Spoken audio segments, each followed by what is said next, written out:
चलिए, good morning to all, how are you all? सब बढ़िया? ओके। आज का टॉपिक क्या है? बहुत ही इंपॉर्टेंट टॉपिक है। The topic is Keynesian theory. देखो, किनेशियन थ्योरी ढंग से समझ लो, बहुत इंपॉर्टेंट कॉन्सेप्ट है। 10 मिनट लगेंगे मुश्किल से, मतलब ये ब्रीफिंग है। इसके फॉर्मूला को तो खैर हम लोग एटलीस्ट 2 से 3 दिन देखने वाले हैं, बट बहुत इंपॉर्टेंट कॉन्सेप्ट है। आखिर दिन तक ये कॉन्सेप्ट आपके साथ रहने वाला है ना? तो देखिए, किनेशियन थ्योरी क्या है। सबसे पहले आइए मिल लेते हैं जेम कीन्स से, जॉन मनार्ड कीन्स से। यही हैं आपके जेम कीन्स। बड़ा ही शानदार इन्होंने एक कॉन्सेप्ट दिया था। बट हम लोग देखते हैं शुरुआत टाइम से कि कहानी कैसे कैसे क्या क्या बढ़ा। देखो, कहानी कुछ ऐसी थी कि 1929 तक, 1929 तक कहानी कुछ ऐसी चलती थी कि जो इकोनॉमिस्ट थे, ये नहीं, इन्होंने तो 1929 के बाद इन्होंने अपना व्यू पॉइंट दिया। इनके व्यू पॉइंट देने से पहले जो इकोनॉमिस्ट थे, उनका ऐसा मानना था कि यदि सप्लाई इकोनॉमी में की जाए, ध्यान से सुनिएगा, यदि इकोनॉमी में सप्लाई कर दी जाए गुड्स एंड सर्विसेज की, तो उसका डिमांड हो जाएगा। मतलब कि आप सप्लाई कर दो एंड सप्लाई जो है वो अपना डिमांड ढूंढ लेगा। तो ये कॉन्सेप्ट पे तो भाई कुछ समय तक तो सब सही चला, लेकिन जैसा कि मैंने आपको बताया, सारा जो स्टोरी है वो यहाँ पे घूमेगा 1929 में। क्यों? क्योंकि 1929 में एक बहुत ही इम्पॉर्टेंट इवेंट हुआ है, इकोनॉमिक इवेंट था, अमेरिका में हुआ था। ये क्या नाम था? हाँ सर, ना, वो तो 2008 की बात है। That was called great depression. पूरी अमेरिकन इकोनॉमी कोलैप्स कर गई थी, बहुत ही आफत मच गया था वहाँ पे।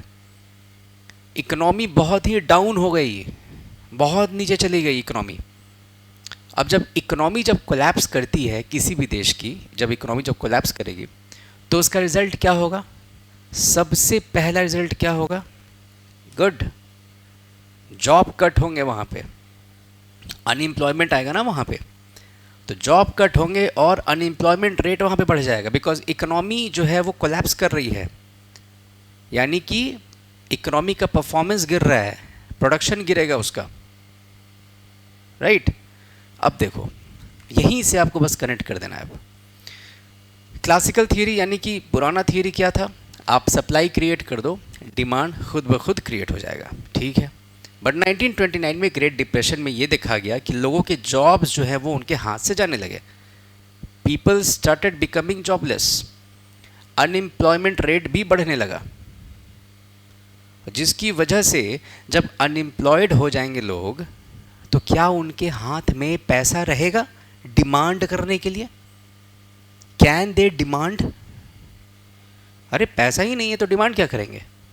डिमांड करने के लिए you need money in your hand, लेकिन वो तो है ही नहीं, आप तो अनएम्प्लॉयड हो चुके हैं। तो अब तो आप डिमांड करोगे नहीं, और सप्लाई तो भर भर के रखा हुआ है कंपनीज का या सप्लायर्स का या मैन्युफैक्चरर्स का, डिमांड हो नहीं रहा है। तो मैन्युफैक्चरर्स का अब क्या होना शुरू हो जाएगा? लॉस। ये सामान भर भर के रखे हुए हैं, कोई खरीदने वाला है ही नहीं। अब जब इनका लॉस होगा, सप्लायर्स का, मैन्युफैक्चरर्स का, कंपनीज का, तो वो क्या करेंगे? वो और लोगों को जॉब से निकालेंगे बाहर। जब और लोगों को वो जॉब से बाहर निकालेंगे, और ज़्यादा जॉब कट होगा, और अनएम्प्लॉयमेंट होगा, और ज़्यादा डिमांड घटेगा, और यही करते करते करते करते करते कहाँ तक पहुँचेगा? फिर से ग्रेट डिप्रेशन। इसलिए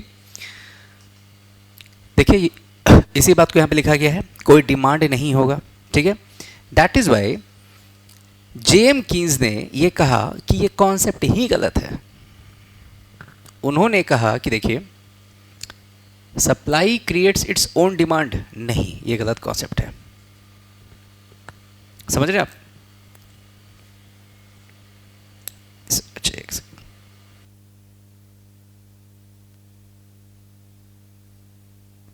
ठीक है, okay, sorry for the interruption. तो मैं ये कह रहा था कि यहाँ पे demand will create its own supply, ये बात कहा गया किसके द्वारा? जेम कीन्स के द्वारा। जेम कीन्स ने साफ तौर पे कहा कि देखिए, आप जो कह रहे थे इतने दिन से कि सप्लाई जो है वो अपना डिमांड क्रिएट करेगा, ये कॉन्सेप्ट ही गलत है। उन्होंने उल्टा कर दिया। उन्होंने कहा नहीं, डिमांड क्रिएट करो, इकोनॉमी में आप डिमांड क्रिएट कर दो, सप्लाई डिमांड जो है वो क्रिएट कर देगा। मतलब कि आप ऐसे समझे कि यदि आईफोन्स बहुत ज़्यादा, या चलिए मान लीजिए कि ये जो पैनल है, ये जो डिस्प्ले पैनल जिस पे कि आप पढ़ाई कर रहे हो, ये डिस्प्ले पैनल सपोज बहुत ज़्यादा डिमांड में आ जाए, तो सप्लायर्स तो भाई सप्लाई करेंगे ही ना। तो यहाँ तो कोई नुकसान नहीं है भाई, डिमांड हुआ, आपने सप्लाई कर दिया। लेकिन यदि आपने सप्लाई पहले ही बना के रख लिया है और किसी कारणवश डिमांड घट गया, तो नुकसान तो फिर सप्लायर्स का है, और सप्लायर्स का जब नुकसान होगा तो वो जॉब से निकालेंगे लोगों को। तो ये सब चीज़ें जेम कीन्स ने आपके सामने रखा। यानी कि यदि मैं आपसे बोलूं कि जेम कीन्स बेसिकली किस मुद्दे पर चर्चा कर रहे हैं, देखिए आराम से, जेम कीन्स किस कीवर्ड पे फोकस कर रहे हैं, सोच के बताइए। सप्लाई नहीं, हाँ डिमांड पे कर रहे हैं वो ना। सप्लाई वाले तो क्लासिकल थॉट थे, पहले वाले थे। इन्होंने कहा नहीं नहीं नहीं, सप्लाई पे मत डिपेंड करो डिमांड को, डिमांड पे डिपेंड कर दो सप्लाई को। तो जेम कीन्स जो है, मैं अब आपको समझाता हूँ। जेम कीन्स जो हैं वो बेसिकली डिमांड पे फोकस कर रहे हैं कि आप डिमांड कर दो, या आप डिमांड क्रिएट करो इकोनॉमी में, और इकोनॉमी में सप्लाई देखने को मिलेगा। बिकॉज प्रोड्यूसर्स तो भाई फ़ायदा कमाना चाहेंगे ही, वो तो चाहते ही हैं, सप्लायर्स तो चाहते हैं कि हमें डिमांड आए और हम सामान बनाएं। और इसमें रिस्क भी कम है, क्योंकि पहले से आप स्टॉक पाइलिंग नहीं कर रहे हैं, राइट। यानी कि उन्होंने डिमांड शब्द को पकड़ा। लेकिन there is a difference between demand and aggregate demand. दो शब्द देखिए मैं आपको यहाँ बता रहा हूँ। माइक्रो इकोनॉमिक्स के जो जो कॉन्सेप्ट्स होंगे सब मैं यहाँ डील करूँगा, बस आप आराम से बने रहिए, ठीक है, मेंटली बस अलर्ट रहिए। डिमांड और एग्रीगेट डिमांड में फ़र्क है। एग्रीगेट डिमांड जिसे हम लोग कहते हैं एडी, डिमांड यदि मैं कहता हूँ, मैं सिर्फ यदि डिमांड कहता हूँ तो इसका मतलब है कि मैं किसी इंडिविजुअल की बात कर रहा हूँ। मैं लगता है शायद मैं अपनी बात कर रहा हूँ, मैं आपकी बात कर रहा हूँ, मैं सबकी बात नहीं कर रहा हूँ। लेकिन यदि मैं शब्द यूज़ करता हूँ एग्रीगेट डिमांड, एडी, एग्रीगेट समझते हैं ना, टोटल, एग्रीगेट का मतलब होता है टोटल। तो यदि मैं एग्रीगेट डिमांड की मैं चर्चा आपसे करता हूँ, तो उस केस में आपको ये समझ जाना है कि मैं पूरे एंटायर इकोनॉमी की बात कर रहा हूँ। मैं एक इंडिविजुअल की बात नहीं कर रहा हूँ वहाँ पे, मैं पूरे एंटायर इकोनॉमी की बात कर रहा हूँ। तो यदि मैं आपसे कहता हूँ कि एग्रीगेट डिमांड, इसको मैं यहाँ पे आपको जस्ट अ मोमेंट, इसको आप नोट भी करते चले, बहुत इंपॉर्टेंट। अभी मैं आपको एक कंक्लूजन दे रहा हूँ।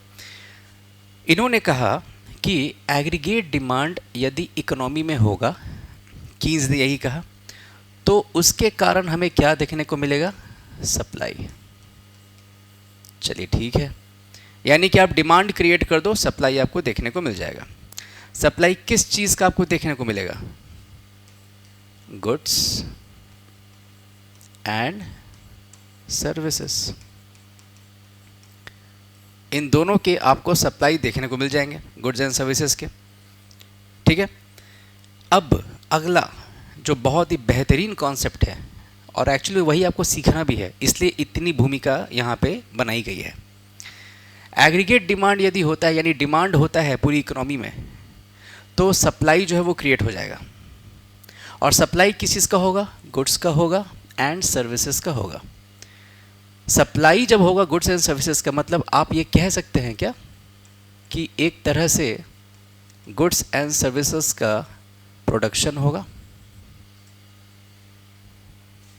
बात तो वही है, घुमा फिरा करके मैं बस कह रहा हूँ आपको, बट बात वही है। एग्रीगेट डिमांड यानी डिमांड आप क्रिएट करें इकोनॉमी में, और डिमांड की वजह से सप्लाई जो है वो आपका बन जाएगा, या लोग सप्लाई करना शुरू करेंगे। Suppliers will supply you. जब वो सप्लाई करना शुरू करेंगे तो ये सप्लाई में क्या क्या सप्लाई किया जाएगा? गुड्स एंड सर्विसेज, ये आपको सप्लाई किया जाएगा। मतलब सप्लायर्स जो आपको सप्लाई कर रहे हैं गुड्स एंड सर्विसेज, वो प्रोड्यूस ही तो कर रहे हैं, यानी प्रोडक्शन शुरू हो जाएगा गुड्स एंड सर्विसेज का। और जब प्रोडक्शन होता है गुड्स एंड सर्विसेज का, जब बढ़ता है तो इससे क्या बढ़ता है आपका? जीडीपी, मैंने बता रखा है, gross domestic product, market value of all the final goods and services, मैंने बता रखा है सब।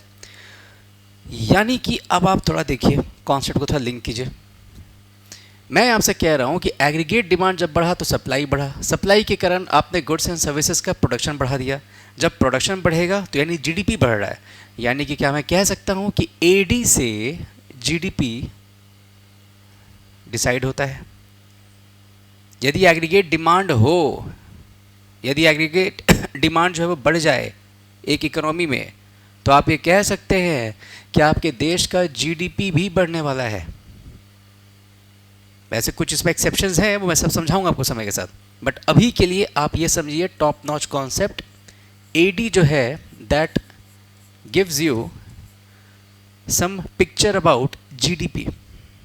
एंड इतना ही नहीं, जब जीडीपी बढ़ेगा तो कहीं ना कहीं इससे एम्प्लॉयमेंट के बारे में भी आपको जानकारी मिल सकती है। पता चला डिमांड बहुत बढ़ चुका है, नए नए प्लांट्स लगाए कुछ कंपनीज़ ने, तो जो नए नए जो प्लांट्स वो लोग जो लगा रहे हैं जो कंपनीज़, बिकॉज जो आपका जो डिमांड है वो बढ़ चुका है, तो नए प्लांट्स में अब नए लोगों को एम्प्लॉयमेंट दिया जाएगा, तो यानी कि वहाँ पे एम्प्लॉयमेंट भी देश का बढ़ेगा। बट ये मैं आपसे बताना चाहता हूँ, ये कोई गारंटी नहीं है कि जीडीपी बढ़ेगा तो एम्प्लॉयमेंट बढ़ेगा ही बढ़ेगा। मैं समझाऊंगा आपको, जॉबलेस ग्रोथ में समझाऊंगा, ये सब इसी में आएगा, जॉबलेस ग्रोथ, क्रूशो इकोनॉमी, सब यहीं आएगा, सब इसी में छुपा हुआ है ना। Recession, depression, slow down, melting, over heating, मैं सब समझाऊंगा आपको, घबराइए नहीं। तो यहाँ पे ये क्या सीखे आप? जब एग्रीगेट डिमांड बढ़ेगा तो जीडीपी बढ़ेगा, और जीडीपी जब बढ़ता है तो मे बी चांसेस है कि एम्प्लॉयमेंट रेट भी बढ़ जाए। मैंने यहाँ वर्ड यूज़ किया है मे, मैं इसको एक्सप्लेन करूँगा आपको कि किस तरह से कभी कभी ऐसा भी होता है, जैसे इंडिया में ही देखा जाता है कि जीडीपी तो बढ़ रहा है लेकिन एम्प्लॉयमेंट रेट उस हिसाब से नहीं बढ़ रहा है।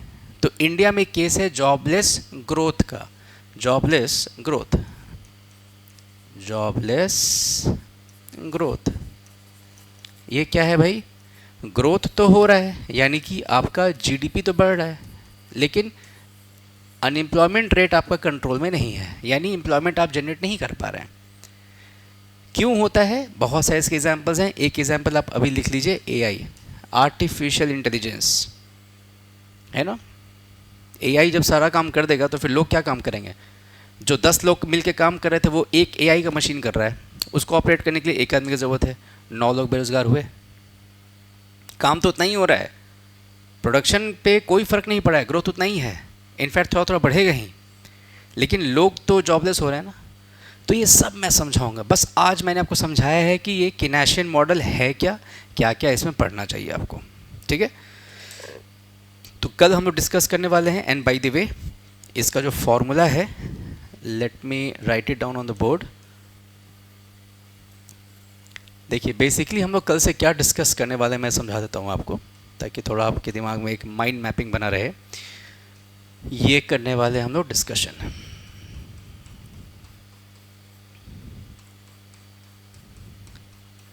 इसी फॉर्मूला को आपको समझना है और मुझे भी समझाना है आपको। बहुत ढंग से मैं समझाऊंगा, बिकॉज एक एक की टर्म में बहुत कॉन्सेप्ट छिपे हुए हैं। क्या है, मैं अभी थोड़ा बोल देता हूँ आपसे। Aggregate demand according to Keynes is equal to consumption, C for consumption, I for investment, G for government expenditure, X for export, M for import. अब जब आप सुनेंगे ना मुझसे कुछ कुछ की टर्म्स, जैसे 3 सेक्टर इकोनॉमी, 4 सेक्टर इकोनॉमी, कुछ बच्चे बोलते हैं 5 सेक्टर इकोनॉमी। 5 सेक्टर इकोनॉमी हो ही नहीं सकता है, पॉसिबल ही नहीं है। मैं समझाऊंगा सब। 1 2 3 4 5 दिख रहा है ना आपको। बहुत बच्चे बोलते हैं 5 सेक्टर इकोनॉमी, ये दोनों एक ही है। एक्सपोर्ट इंपोर्ट को एक साथ लिखा जाता है। 4 सेक्टर इकोनॉमी इज पॉसिबल।